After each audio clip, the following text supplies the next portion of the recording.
So hello everyone, कैसे हो आप सभी। मॉलिक्यूलर बेसिस ऑफ इनहेरिटेंस की दो टॉपिक दो वीडियोस में डाल चुकी हूँ। वो आप लोगों ने आई होप अब तक देख ली होंगी, समझ में भी आया होगा कॉन्सेप्ट। तो चलो अब उसको आगे प्रोसीड करते हैं, देखते हैं चैप्टर के अंदर में और क्या क्या है। देखो, अब तक में हम लोगों ने बात करी कि मिशर ने क्या बोला, ठीक है ना। उन्होंने बोला कि भाई जो न्यूक्लियस होता है उसके अंदर में एक एसिडिक मटेरियल होता है और उस एसिडिक मटेरियल का नाम उन्होंने न्यूक्लियन डाल दिया, ठीक है ना। इस तरीके से फिर आगे एक साइंटिस्ट और आए थे जिनका नाम ऑल्टमैन था, जिन्होंने बेसिकली बाद में बताया कि ये जो एसिडिक मटेरियल है इसका नाम उन्होंने न्यूक्लिक एसिड बोला, ठीक है, जैसे हम अभी के टाइम पे न्यूक्लिक एसिड के नाम से जानते भी हैं, ठीक है। इसके बाद हम लोगों ने बात करी कि भाई डीएनए क्या होता है, कैसा होता है ना। डीएनए पॉलीन्यूक्लियोटाइड होता है। एंड फिर उसके बाद हमने बात करी कि डीएनए को किस तरीके से खोजा गया था। तो उसके लिए हमने ग्रिफिथ का experiment and then Hershey and Chase का एक्सपेरिमेंट जो लास्ट में किया, एंड ग्रिफिथ के एक्सपेरिमेंट को प्रोसीड करके जो 3 साइंटिस्ट आए, एवरी, मैकलियोड एंड मैकार्टी, उनके बारे में हम लोगों ने पढ़ा। आज हम बात करेंगे कि डीएनए के अंदर में जैसे कि बात करा जाए तो ये डीएनए है, तो मैंने इसको बोला कि ये पॉलीन्यूक्लियोटाइड है। क्या है ये? एक पॉलीन्यूक्लियोटाइड है ना, यानी कि इसके अंदर में बहुत सारे मैनी न्यूक्लियोटाइड होंगे, है ना। इसके बारे में मैंने उस दिन बताया भी था कि भाई इसके अंदर में बहुत सारे क्या होंगे, न्यूक्लियोटाइड। पॉली का मतलब मैनी है एंड न्यूक्लियोटाइड का मतलब न्यूक्लियोटाइड, यानी बहुत सारे न्यूक्लियोटाइड की यूनिट से मिलकर के एक डीएनए बना। हम लोगों ने उस दिन बात करी थी कि न्यूक्लियोटाइड के 3 कंपोनेंट होते हैं, ये भी हम पढ़ चुके हैं। पहला नाइट्रोजनस बेस होता है इसके अंदर, दूसरा पेंटोज शुगर होती है इसके अंदर, है ना, और तीसरा इसके अंदर में एक फॉस्फेट ग्रुप होता है। यही चीजें हम लोगों ने उस दिन पढ़ी हुई थी, है ना। ये हमने पढ़ा। नाइट्रोजनस बेसिस के बारे में हमने 2 पढ़ा कि ये प्यूरीन्स होते हैं इनके अंदर में एंड पिरिमिडीन्स होते हैं इनके अंदर में। यही सारी चीजें हम लोगों ने उस दिन भी पढ़ी। तो आज हमने इसमें नया क्या पढ़ना है, तो आज इसमें हम पढ़ेंगे कि टाइप्स ऑफ लिंकेजेस किस किस तरीके से प्रेजेंट होते हैं, ठीक है। इससे पहले जानने से पहले मैं बताऊंगी कि नाइट्रोजनस बेस, ठीक है, इससे ना एंड बेस पेयर क्या होता है, ठीक है, बेस पेयर क्या होता है, ठीक है। चलो समझते हैं। देखो, जैसे एक बेस होता है ना, हमारे पास एक बेस होता है, उसी का जैसे कि बताने का तरीका कैसे बता सकती हूँ मैं। तो जैसे कि हमारे पास क्या है, चप्पलें हैं, ठीक है ना, यहाँ जूते मान लो, तो एक चप्पल दूसरा चप्पल, 2 चप्पल मिलाकर के एक जोड़ा बनता है। उसी तरीके से एक न्यूक्लियोटाइड, 2 न्यूक्लियोटाइड, इन दोनों को मिलाकर के हमारा एक बेस पेयर बनता है, ठीक है। तो जैसे बेसिकली अगर मैं बोलूँ कि एक बेस पेयर में, ठीक है ना, एक बेस पेयर में 2 न्यूक्लियोटाइड होंगे। कितने होंगे? 2 न्यूक्लियोटाइड होंगे। इसमें ना बहुत सारे क्वेश्चन पूछते हैं, इसमें 4 ऑर्गेनिज्म है जो कि बहुत ही ज्यादा इंपॉर्टेंट है, ठीक है ना। ऑर्गेनिजम्स कौन कौन से हैं इनके बारे में पढ़ लेते हैं, ठीक है ना, कौन कौन से हैं। तो पहला हमारे पास आ जाता है जो कि मैंने बताया था, दैट इज 5174 बैक्टीरियोफाज, ठीक है ना। एक ये है, ये एक वायरस है, ठीक है। सेकेंड अगर हम बात करें तो that is lambda fish, and third हम बात करें तो that is E coli, and fourth अगर बात की जाए तो वो हम खुद हैं, दैट इज ह्यूमन, है ना। भाई अपने आप को कैसे छोड़ेंगे हम, तो हमने अपने बारे में भी बात करी। तो पहला है 5174 बैक्टीरियोफाज, दूसरा लैम्डा फिश, एंड तीसरा ई कोलाई, एंड चौथा हमारे पास ह्यूमंस आ जाते हैं। जैसा कि हम लोगों ने उससे बात करी थी कि डीएनए जो होता है ये 2 तरीके का होता है, एक होता है सर्कुलर और दूसरा होता है लीनियर, है ना। इसके अंदर में भी हमारे पास सिंगल स्टैंडर्ड सर्कुलर होता है और डबल स्टैंडर्ड सर्कुलर होता है। इसके अंदर भी हमारे पास सिंगल स्टैंडर्ड लीनियर होता है और डबल स्टैंडर्ड लीनियर होता है ना। ये 2 चीजें, ये 4 चीजें हम लोगों ने पढ़ी थी। तो उसी हिसाब से हमारे पास यहाँ पर भी है। अगर इसमें बात करी जाए तो हमारे पास single standard circular DNA present होता है, ठीक है ना। क्या प्रेजेंट होता है? डीएनए। अच्छा, इसका नंबर बहुत इंपॉर्टेंट है, इसको तो रहने दो, कोई बात नहीं, इसका कुछ इंपॉर्टेंस नहीं है, लेकिन ये तो बहुत ज्यादा इंपॉर्टेंट है, इसका नंबर पता होना चाहिए। 5174 के अंदर में होते हैं 5386 न्यूक्लियोटाइड्स। कितने होते हैं? 5386 न्यूक्लियोटाइड्स प्रेजेंट होते हैं, ठीक है। अकेला इन चारों में से यही है जिसमें आपका नंबर न्यूक्लियोटाइड्स के बेसिस पे दिया गया है, ठीक है। बाकी सभी के अंदर में बेस पेयर के फॉर्म में दिया जाएगा, ठीक। चलो, तो यहाँ पर क्या है, 5174 बैक्टीरियोफाज, इसके अंदर में 5386 न्यूक्लियोटाइड्स होते हैं, ठीक। नेक्स्ट अगर बात की जाए तो हमारे पास यहाँ पर आ जाता है डबल स्टैंडर्ड लीनियर, ठीक है। इसके पास कैसा डीएनए होता है? तो डबल स्टैंडर्ड लीनियर डीएनए होता है। इसके पास होते कितने हैं आपके पास, काउंट कितना है इसका बेस पेयर का? तो वो है 48502 बेस पेयर्स होते हैं, ठीक है। अगर 502 बेस पेयर्स हैं तो इसका डबल क्या हो जाएगा, न्यूक्लियोटाइड, है ना, क्योंकि एक बेस पेयर में 2 न्यूक्लियोटाइड होते हैं। तो अगर नंबर न्यूक्लियोटाइड में पूछ लिया जाए तो उसको डबल कर देंगे, 2 से मल्टीप्लाई कर देंगे, हमारे पास न्यूक्लियोटाइड का काउंट आ जाएगा। ई कोलाई हमारे पास कितने होते हैं, तो ई कोलाई का नंबर हम बताएंगे, ठीक है। तो ई कोलाई होते हैं हमारे पास 4.6 इंटू 10 की पावर 6 बेस पेयर होता है, ठीक है। ये कैसा होता है हमारे पास, तो ये होता है डबल स्टैंडर्ड सर्कुलर, ठीक है। कैसा होता है ये, डबल स्टैंडर्ड सर्कुलर होता है ये, ठीक है, इसका डीएनए। अगर इसकी बात करें तो अगेन इसके पास भी डबल स्टैंडर्ड लीनियर डीएनए होता है, ठीक है। इसके पास कितना काउंट होता है, तो ये होता है 3.3 इंटू 10 की पावर 9 बेस पेयर, ठीक है। ये हमारे पास इन चारों का काउंट है, वेरी इंपॉर्टेंट, ठीक है, वेरी वेरी इंपॉर्टेंट, क्योंकि पीवाईक्यू यहाँ से पूछा गया है, ठीक है ना, तो पीवाईक्यू यहाँ से पूछा गया है तो इसलिए इंपॉर्टेंट है। चलिए अब यहाँ से बात करिए तो 5174 बैक्टीरियोफेज, ठीक है, 5386 न्यूक्लियोटाइड। याद करने के लिए याद रख सकते हैं, जैसे 5 है, ठीक है ना, साउंड को 5 जैसा कर रहा है एंड 5 भी है, तो अगेन ऑप्शन में दिख जाएगा 5 साउंड है तो 5 वाला इसका ऑप्शन होगा। याद रखेंगे बाकी सारे बेस पेयर में है, ठीक है, बस अकेला पहला वाला जो है वो न्यूक्लियोटाइड में है। नेक्स्ट आ जाते हैं लैम्डा फेज की बात करें, ये भी एक बैक्टीरियोफेज है, ठीक है, ये भी यानी कि वायरस है। इसको याद करने का ना एक ये है 50 - 2 48, ठीक है ना, 50 - 2 48, तो इतना बेस पेयर इसके अंदर में होता है। नंबर याद करने का तरीका है बस ऐसा, अगर नॉर्मली तो वैसे ही याद है तो कोई बात नहीं, वैसे ही ठीक है, लेकिन अगर एक थोड़ा सा ध्यान रखने के लिए कि 50 - 2 करो 48 ऐसा कुछ नंबर बन रहा है तो वही वाला नंबर इसका है। नेक्स्ट आते हैं ई कोलाई 4.6 इंटू 10 की पावर 6 बेस पेयर। याद रखने के लिए जितना यहाँ पर है 6 उतना ही 6 यहाँ पर भी है, थोड़ा लेम है लेकिन चलने लायक है, ठीक है, याद रख लो। ह्यूमंस के अंदर में होता है 3.3 इंटू 10 की पावर 9 बेस पेयर, ठीक है, ये अपना चलेगा 3 इंटू 3, 3 3 9 होता है तो वहीं पे 10 की पावर 9 बेस पेयर होता है, ठीक है। तो ये सारा हमारे पास हो गया। जैसे पाई के लिए 5 से याद रखेंगे, इसके लिए 50 - 2 48 हो जाएगा, 4.6 इंटू 10 की पावर 6 है, ऊपर भी 6 है, ये रहेगा हमारे पास ई कोलाई के लिए, एंड देन 3 इंटू 3 10 की पावर 9 ये वाला बेस पेयर रहेगा ह्यूमंस के लिए। अगर बात की जाए तो ये सारा जो काउंट है ना ये हैप्लॉइड काउंट है, कितना काउंट है, हैप्लॉइड का काउंट है, ठीक है। अब इसके बेसिस पे ना क्वेश्चन आ जाता है, जैसे कि ज़्यादातर ह्यूमंस वाले में बहुत ज़्यादा पूछते हैं कि मान लो कि आपका कोई भी डिप्लॉइड सेल है ना, जैसे स्किन सेल पूछ लिया गया, क्वेश्चन में आ गया कि स्किन सेल है ना, तो इसके अंदर में अगर मेरे पास इतने न्यूक्लियोटाइड्स हैं तो फिर कितने बेस पेयर्स होंगे, तो वो आपको पता होना चाहिए। तो याद रखना कि जो 3.3 इंटू 10 की पावर 9 बेस पेयर जो है ये हमारा किसका है, हैप्लॉइड का कॉन्टेंट है। अगर डिप्लॉइड में पूछा जाए यानी कि डिप्लॉइड सेल के अंदर में ये कितना हो जाएगा, 2 से मल्टीप्लाई कर देंगे इसको, तो 6.6 इंटू 10 की पावर 9 बेस पेयर हमारे पास होगा, ठीक है। तो ये हमारे पास क्या है, अपना मेन इंपॉर्टेंट था जो कि हमारे एग्जाम में बहुत पूछा जाता है, ठीक है। तो अगर आप इसको इतना नोट कीजिए, इतना देखिए समझिए एंड देन फिर हम इसके आगे प्रोसीड करते हैं। तो चलो अब आगे का पढ़ते हैं। अब तक का आप लोगों को जो जो मैंने समझाया वो समझ में आ गया होगा, ठीक है। अब हमें पढ़ना है, नेक्स्ट जो हम पढ़ेंगे वो है types of linkages present in nucleotide. मतलब एक न्यूक्लियोटाइड के अंदर में किस किस टाइप के आपके पास लिंकेजेस प्रेजेंट होते हैं। हमें पता है कि न्यूक्लियोटाइड के 3 कंपोनेंट होते हैं, क्या क्या होते हैं भाई, एक नाइट्रोजनस बेस होता है, एक शुगर होता है और एक हमारे पास फॉस्फेट ग्रुप होता है ना, ये बात मैं कई बार अब तक बता चुकी हूँ। तो हमारे पास एक फॉस्फेट ग्रुप होता है। चलो ओके, अब इसके बाद आगे क्या देखना है, तो हम इसके बारे में अब बना लेते हैं अपना एक शुगर मॉलिक्यूल, ठीक है। यहाँ पर हमारे पास है H OH H H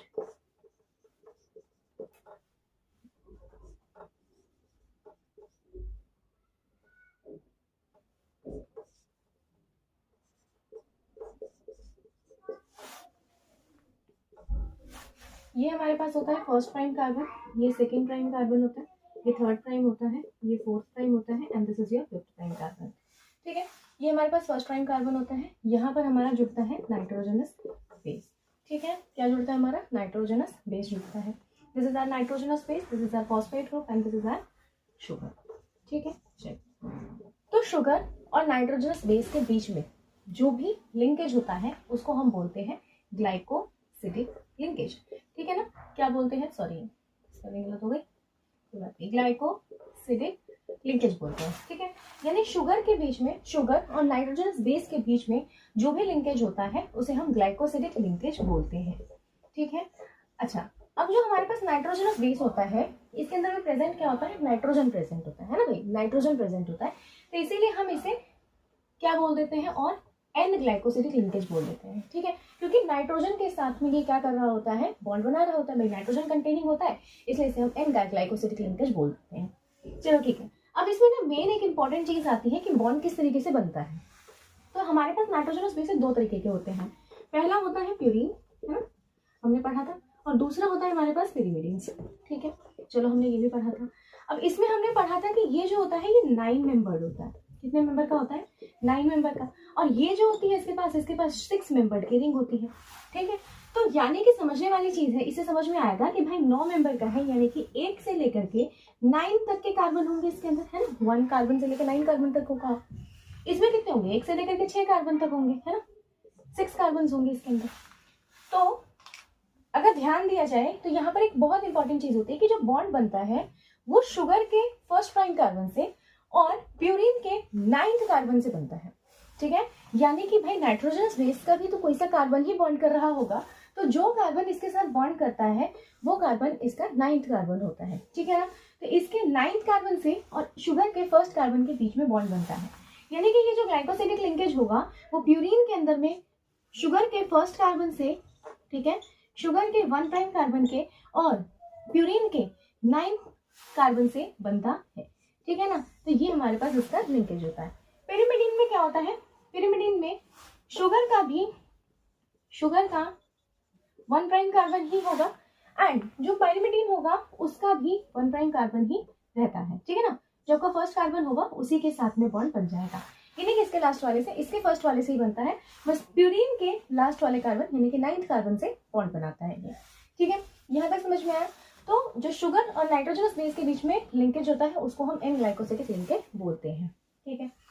अब यहाँ पर बात करेंगे तो जो हमारे पास फॉस्फेट होता है और जो ये OH होता है, ठीक है, तो OH और फॉस्फेट के बीच में, यानी कि जो भी इसका हाइड्रोक्सिल ग्रुप है उसके और फॉस्फेट के बीच में जो ये लिंकेज होता है इसको हम बोलते हैं फॉस्फो ईस्टर लिंकेज, ठीक है। क्या बोलते हैं इसको, फॉस्फो ईस्टर लिंकेज बोल देते हैं, है ना, इसको फॉस्फो ईस्टर लिंकेज कहा जाता है। तो जो लिंकेज बेसिकली शुगर और नाइट्रोजनस बेस के बीच में बनता है उसे एन ग्लाइकोसिडिक लिंकेज बोलते हैं, फॉस्फेट और OH के बीच में बनता है उसे हम क्या बोलते हैं, that is known as phosphoester linkage, ठीक है। यहाँ तक समझ में आया। एक होता है हमारे पास फॉस्फो डाई ईस्टर लिंकेज, ये क्या होता है, ये पहली चीज तो बिटवीन 2 नाइट्रोजनस बेसेस लगता है, ठीक है, सॉरी 2 न्यूक्लियोटाइड्स लगता है, ठीक है, यानी कि 2 न्यूक्लियोटाइड, जैसे ये एक न्यूक्लियोटाइड हुआ, दूसरे न्यूक्लियोटाइड के बीच में जब फॉस्फेट अपना क्या करता है, बॉन्ड बनाता है, तो उसको हम बोल देते हैं फॉस्फोडाई ईस्टर लिंकेज, ठीक है। यानी कि जैसे मान लो एक ये रिंग चल रही है, ये हमारे पास एक नाइट्रोजनस बेस है, ठीक है, और उसके बाद सॉरी एक न्यूक्लियोटाइड है, ये हमारा एक पूरा न्यूक्लियोटाइड है, उसी तरीके से एक और न्यूक्लियोटाइड इधर भी लगा होगा हमारा। तो जब इस न्यूक्लियोटाइड के मान लो यहाँ पर भी हमारे पास एक शुगर है, ठीक है, यहाँ पर भी एक शुगर है हमारे पास, और यहाँ पर एक हमारे पास फॉस्फेट जुड़ा हुआ है, ठीक है, यहाँ पर हमारे पास क्या जुड़ा हुआ है, OH जुड़ा हुआ है, यहाँ पर CH2OH रहा होगा, है ना, समझने वाली चीज है, समझो। यहाँ पर एक शुगर है, इसका CH2OH से ये फॉस्फेट जुड़ा है, इसको मेन ग्लाइकोसिडिक लिंकेज बोलेंगे। यहाँ पर जो नाइट्रोजनस बेस होगा इसको मेन ग्लाइकोसिडिक लिंकेज बोलेंगे और इसको फॉस्फेट लिंकेज बोलेंगे, है ना, ठीक है।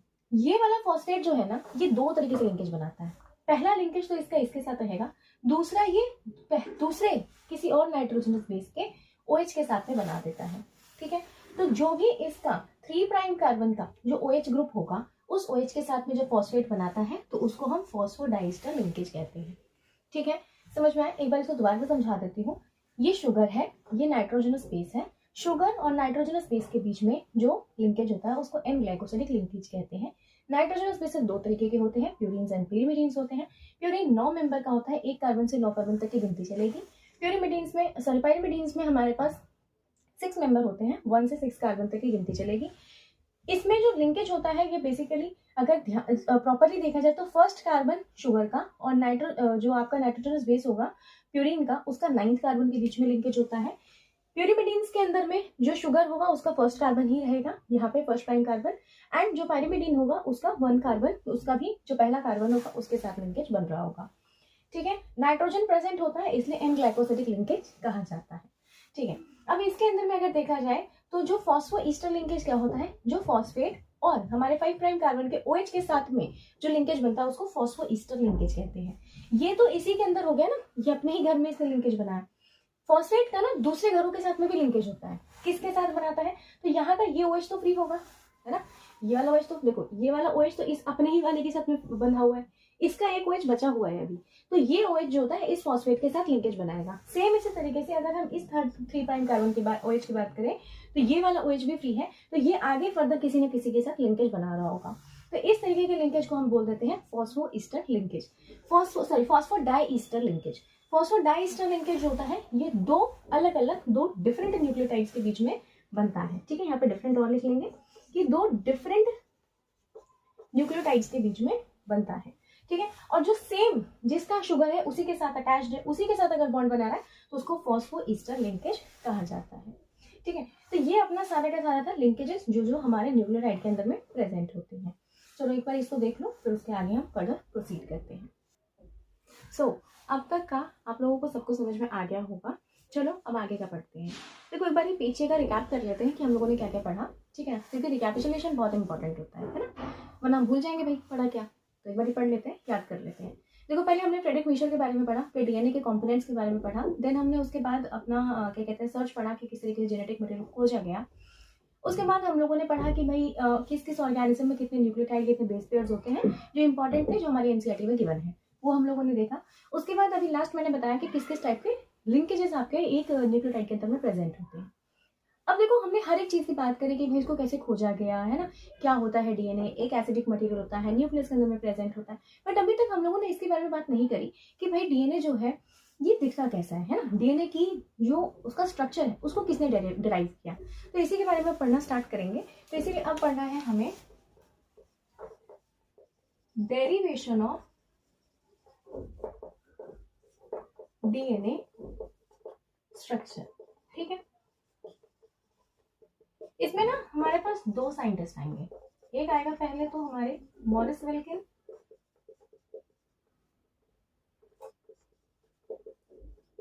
And Rosalind Franklin. ठीक है ना, और दूसरे हैं हमारे पास इरविन शर्राफ। ठीक है, ये है हमारे पास दो, बेसिकली 3 साइंटिस्ट हैं, लेकिन इन दोनों ने एक साथ काम किया था। एंड दूसरे ये हैं हमारे, इन्होंने बेसिकली हमें पूरा DNA स्ट्रक्चर के बारे में बताया। ठीक है, तो अब इसके आगे बढ़ते हैं। ठीक है,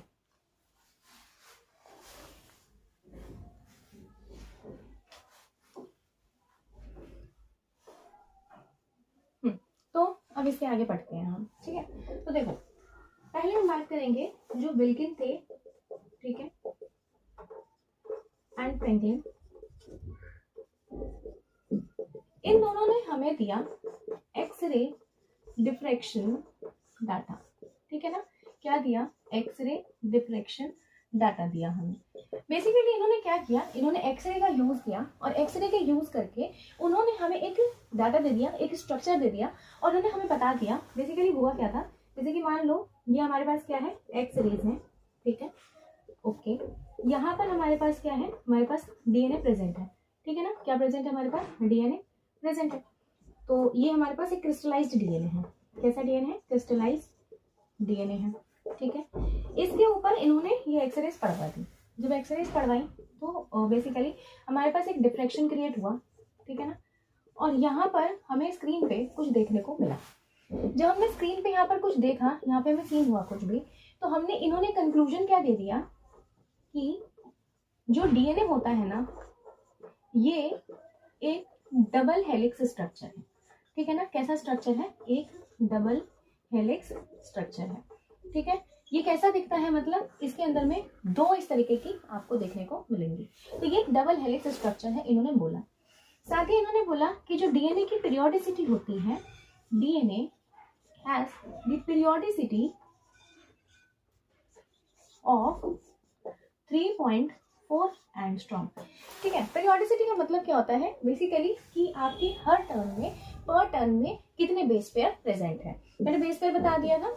ठीक है, एक बेस पेयर के अंदर में 2 न्यूक्लियोटाइड होते हैं। ठीक है, तो इन्होंने 2 चीजें बताई बेसिकली। जो Morris welkin and Rosalind Franklin थे, इन दोनों ने मिलकर के एक एक्सरे डिफ्रेक्शन डाटा हमें दिया। इन्होंने क्या कुछ नहीं किया था, इन्होंने एक क्रिस्टलाइज्ड डीएनए लिया, उस पर एक्सरे पढ़वाई, तो इन्होंने इन्हें एक डिफ्रेक्टेड पैटर्न दिखाई दिया और उस पैटर्न से इन्होंने क्या कंक्लूजन दे दिया कि डीएनए जो है ये एक डबल हेलिक्स स्ट्रक्चर है जिसकी पीरियोडिसिटी 3.4 एंगस्ट्रॉम होती है। ठीक है, इन्होंने ये बातें बता दी। इनके सिर्फ इतनी सी बात से ना अरविंद शगाफ ने अपने कुछ शगाफ के रूल दे दिए। ठीक है ना, इनके कुछ रूल्स हैं, अब उनके बारे में हम अपना पढ़ते हैं आगे। ठीक है, तब तक आप इसको देखिए, उसके बाद मैं इसे रब करती हूँ एंड देन हम पहुंचते हैं नेक्स्ट टॉपिक पे, दैट इज शगाफ्स रूल। ठीक, तो चलो अब स्टार्ट करते हैं शगाफ्स रूल। शगाफ ने हमें 4 रूल दिए। ठीक है ना, सबसे पहले ये जो 4 रूल है ना, ये सिर्फ और सिर्फ डीएनए पे वैलिड होंगे, ये आरएनए पे वैलिड नहीं थे। ठीक है, ये हमें इंपॉर्टेंट है कि this rule were not valid over RNA. RNA के लिए ये वैलिड नहीं थे। ठीक है, अब इन्होंने 4 जो रूल दिए, ये रूल थे क्या? तो बेसिकली इन्होंने सबसे पहला रूल दिया कि जो प्यूरिन्स होंगे और जो पिरिमिडीन्स होंगे ये डीएनए के अंदर में इक्वल अमाउंट में पाए जाएंगे। ठीक है, यानी कि जितना प्यूरिन होगा उतना ही पिरिमिडीन आपको एक डीएनए के अंदर में देखने को मिलेगा।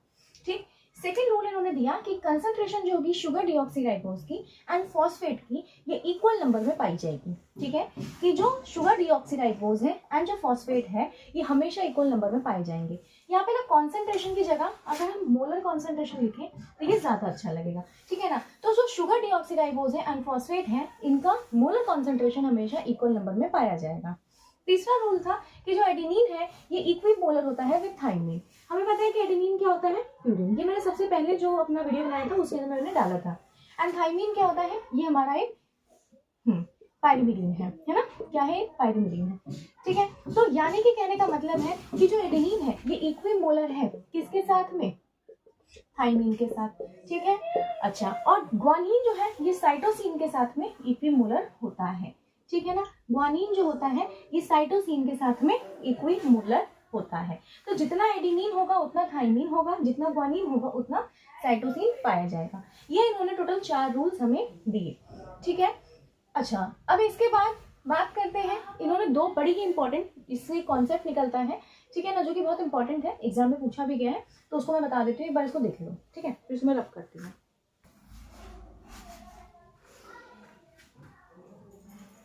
तो चलो मैं इसे रब कर देती हूँ और उसके बाद वो दोनों कॉन्सेप्ट अपना आपको बता देती हूँ।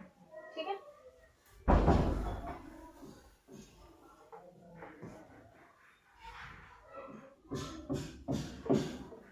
ये शगाफ का रूल नहीं था, बट हाँ उससे ही रिलेटेड कॉन्सेप्ट निकाला गया।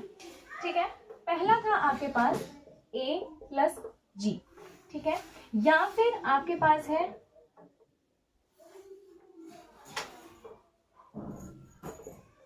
और T + C।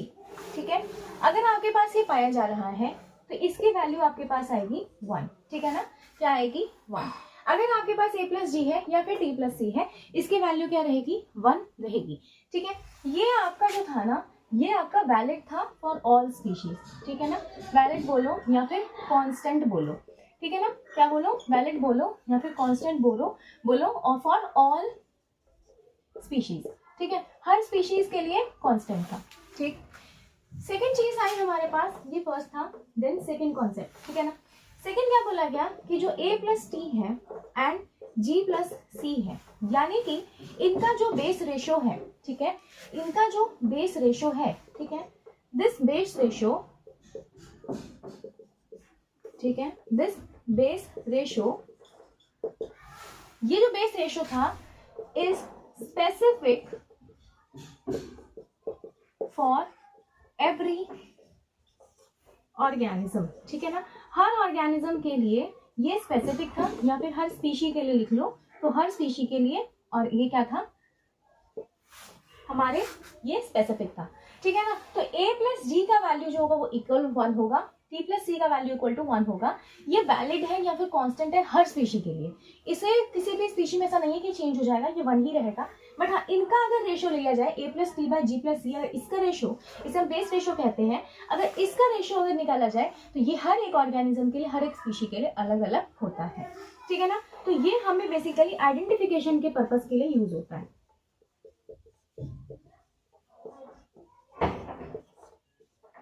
ठीक है, आइडेंटिफिकेशन पर्पस के लिए यूज होता है, ठीक है ना, यूज फॉर आइडेंटिफिकेशन पर्पस, ठीक है। जो भी हमारा खोजबीन है, किसी स्पीशी के बारे में पता करना है तो उसके लिए यूज होता है। तो ये दोनों इंपॉर्टेंट है, ये पता होना चाहिए। क्या कांस्टेंट है, तो A+G+T+C वैलिड है, कांस्टेंट है, ठीक है ना। A+T/G+C जो है ये आपका हर एक स्पीशी के लिए स्पेसिफिक होता है, ठीक है।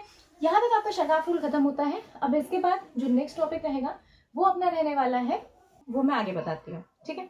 चलो तब तक आप इसको देखो, उसके बाद मैं रब करती हूँ, फिर आपको नेक्स्ट बताती हूँ।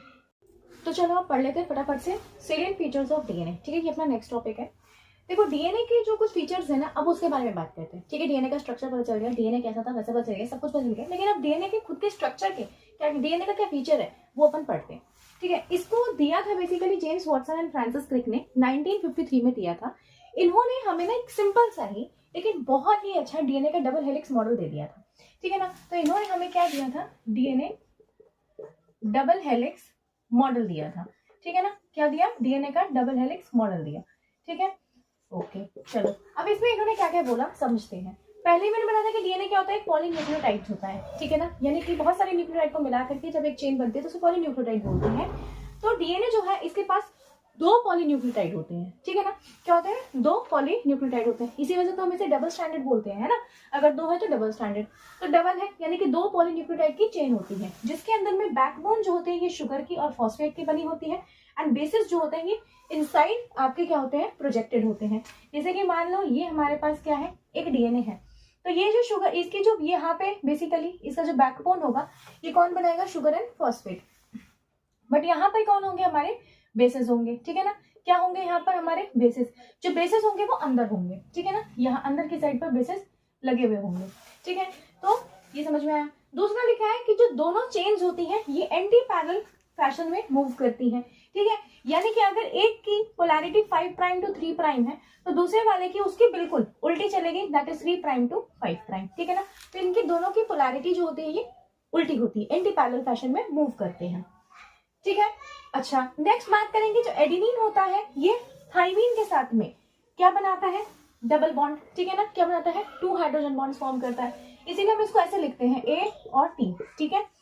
एंड ग्वानिन जो होता है ये साइटोसिन के साथ ट्रिपल हाइड्रोजन बॉन्ड बनाता है, तो इसको हम ऐसे लिखते हैं, है ना, इसको ऐसे लिखा जाता है। तो ग्वानिन जो है साइटोसिन के साथ में ट्रिपल हाइड्रोजन बॉन्ड बनाता है, एडेनिन जो है वो थाइमीन के साथ डबल हाइड्रोजन बॉन्ड से कनेक्ट होता है, ठीक है।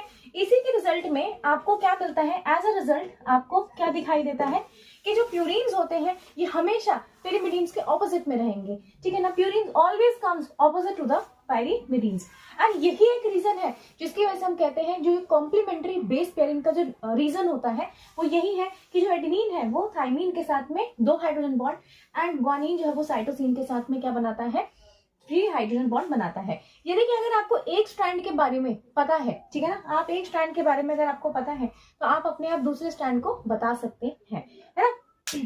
ये भी है आपके पास, ये कॉम्प्लीमेंट्री बेस पेयरिंग का रीजन जो है मेन आपके पास यही आता है, ठीक है। चलिए तो इसको हमने समझा, ओके। अब इसके बाद हमारे पास 2 और बातें आती हैं, वो मैं इसको रब कर दूं उसके बाद बताती हूँ। तो चलो अब हम फटाफट से इसके आगे का पढ़ लेते हैं, ठीक है। तो देखो यहाँ पर मैंने कुछ चीजें लिखी हैं, ये आपको पता होनी चाहिए, यही इसके आगे के कॉन्सेप्ट में इन्होंने बताया कि इनके क्या क्या डीएनए के फीचर्स में आता है, ठीक है ना। बाकी तो हमने पहले पढ़ा, अब इसके आगे का ये है। देखो ईच टर्न जो होता है डबल हेलिक्स का या फिर पिच का, उसका डबल हेलिक्स बोलो या फिर उसी को हम पिच बोलते हैं, ठीक है ना। तो उसके हर टर्न का जो मेजरमेंट था वो क्या था, 3.4 नैनोमीटर या फिर 34 एंगस्ट्रॉम। देखो मैंने ये एक डीएनए बनाया, ठीक है ना, क्या बनाया, ये एक डीएनए है मेरा, ठीक है ना। ये क्या है, इसकी 2 पॉलीन्यूक्लियोटाइड की चेन है ना, ये पॉलीन्यूक्लियोटाइड की चेन है डबल, जो मैंने अभी पढ़ा। ये बेसिस है बीच में, ठीक है, और ये जो बैकबोन बनी है ये शुगर एंड फॉस्फेट की बनी हुई है। देखो पिच या फिर एक डबल हेलिक्स का मतलब क्या होता है कि यहाँ से लेकर के बेसिकली पूरा एक टर्न, ठीक है ना, 1 टर्न जो होता है, कंप्लीट 1 टर्न जो होता है, ठीक है ना, कंप्लीट 1 टर्न जो होता है उसी को हम क्या बोलते हैं, पिच बोलते हैं, ठीक है ना, उसी को हम क्या बोलते हैं, पिच बोलते हैं। तो इसका मेजरमेंट बताया गया कि ये 3.4 नैनोमीटर होता है, ठीक है ना, जिसको आप लिख सकते हैं 34 एंगस्ट्रॉम, ये भी बोला जाता है, ठीक है ना। तो ये इसका मेजरमेंट है, ठीक है जी। अच्छा, इसमें बोला गया कि हर टर्न में, ठीक है ना, डिस्टेंस, चलो इसे मैंने क्या कि हर हेलिक्स के अंदर में 10 बेस पेयर होंगे, ठीक है। मतलब इस एक पूरे हेलिक्स के अंदर में हमारे पास यहाँ पे 10 बेस पेयर होंगे, ठीक है। 1 2 3 4 5 6 ऐसे करके, अब इसमें ज्यादा होंगे कम होंगे मुझे नहीं पता, लेकिन वैसे 10 है, ठीक है ना। ये मैंने गिन के नहीं बनाया, तो ये 10 होंगे लेकिन, ठीक है ना। जैसे नॉर्मली एक डीएनए के अंदर में, हर हेलिक्स के अंदर में आपके पास क्या होता है, आपके पास 10 बेस पेयर होता है। हाँ ठीक है। James Watson and Francis Crick ने एक मैंने इंपॉर्टेंट चीज नहीं बताई कि इन्होंने जो दिया था वो दिया था बी डीएनए, ठीक है ना। क्या दिया था, बी डीएनए दिया था। तो ये बेसिकली जो हम पढ़ रहे हैं ना, ये भी बी डीएनए है, ठीक है। ये आपके बाकी डीएनए पे वैलिड नहीं होगा, ठीक है ना। हमारे पास जैसे जेड डीएनए होता है तो वो लेफ्ट हैंडेड कॉइलिंग करता है, ठीक है ना, उस तरीके से अलग अलग होता है। तो ये बी डीएनए के बारे में है कि बी डीएनए के हर हेलिक्स के अंदर में 10 बेस पेयर होंगे, ठीक है। तो अगर एक पूरे कंप्लीट टर्न के अंदर में 3.4 नैनोमीटर है, तो हमारे पास दो के बीच में कितना डिस्टेंस आ जाएगा, 2 के बीच में कितना डिस्टेंस आ जाएगा, 0.34 है ना। 10 से डिवाइड कर देंगे उसको, तो हमारे पास आ जाएगा एक बेस पेयर के, मतलब 2 बेस पेयर के बीच का जो डिस्टेंस होगा वो कितना हो जाएगा, 0.34। अच्छा, यहाँ पर इसको हम बोलते हैं हेलिकल डिस्टेंस। क्या बोलते हैं, हेलिकल डायमीटर या फिर हेलिकल डिस्टेंस बोल लो। तो ये इन दोनों के बीच का जो डिस्टेंस होता है, जो डायमीटर होता है, वो कितना होता है, तो वो होता है 2 नैनोमीटर, ठीक है ना। कितना होता है, 2 नैनोमीटर, या फिर इसको लिख देंगे 20 एंगस्ट्रॉम, ठीक है। ये हमारे पास होता है, ठीक है। तो यही चीजें मैंने यहाँ लिखी है। Distance between 2 pair is 0.34 nanometre, ठीक है। हर हेलिक्स के बीच में 10 बेस पेयर होंगे। डायमीटर जो होगा वो 2 नैनोमीटर या फिर 20 एंगस्ट्रॉम के करीबन होगा, ठीक है। एंड हर टर्न जो होगा डबल हेलिक्स का, ये पूरा एक कंप्लीट कहाँ से कहाँ तक होगा, जहां से इसको स्टार्ट करने से एक वेव होती है ना अपनी, तो पूरी एक वेव का नीचे भी, ठीक है ना, और फिर उसके बाद ऊपर, ठीक है ना। तो ये हमारे पास दोनों, इसे हम कहते हैं कंप्लीट टर्न होता है इसका, ठीक है। तो एक कंप्लीट टर्न को ही हम क्या बोल देते हैं, पिच बोल देते हैं, ठीक है। तो यहाँ पर हमारा कंप्लीट हो जाता है जितने भी फीचर्स जो है डीएनए के। कौन सा डीएनए, बी डीएनए, जो कि वाटसन एंड फ्रांसिस क्रिक ने दिया, जिन्होंने हमें डबल हेलिक्स मॉडल दिया, उसके बारे में यहाँ पर हमने सारे फीचर्स को पढ़ लिया है, ठीक है। अगर क्या कहते हैं, अब जो नेक्स्ट टॉपिक आने वाला है, वो जो नेक्स्ट टॉपिक होगा अपना, मैं डीएनए वर्सेस आरएनए पढ़ाऊंगी, ठीक है ना, कि डीएनए और आरएनए इसमें क्या क्या डिफरेंसेस हैं, ठीक है ना। क्यों डीएनए को ही जेनेटिक मटेरियल माना गया, आरएनए को नहीं लिया गया, ठीक है। दो आरएनए का जेनेटिक मटेरियल है, बहुत सारे में आरएनए भी जेनेटिक मटेरियल की तरह काम करता है, बट फिर भी इसे सभी में आरएनए को जेनेटिक मटेरियल क्यों नहीं लिया गया, डीएनए को क्यों लिया गया, ये सभी चीजों के बारे में हम नेक्स्ट वीडियो में बात करेंगे। अगर वीडियो अच्छी लगी हो तो लाइक शेयर और सब्सक्राइब करना मत भूलना। तब तक के लिए बाय।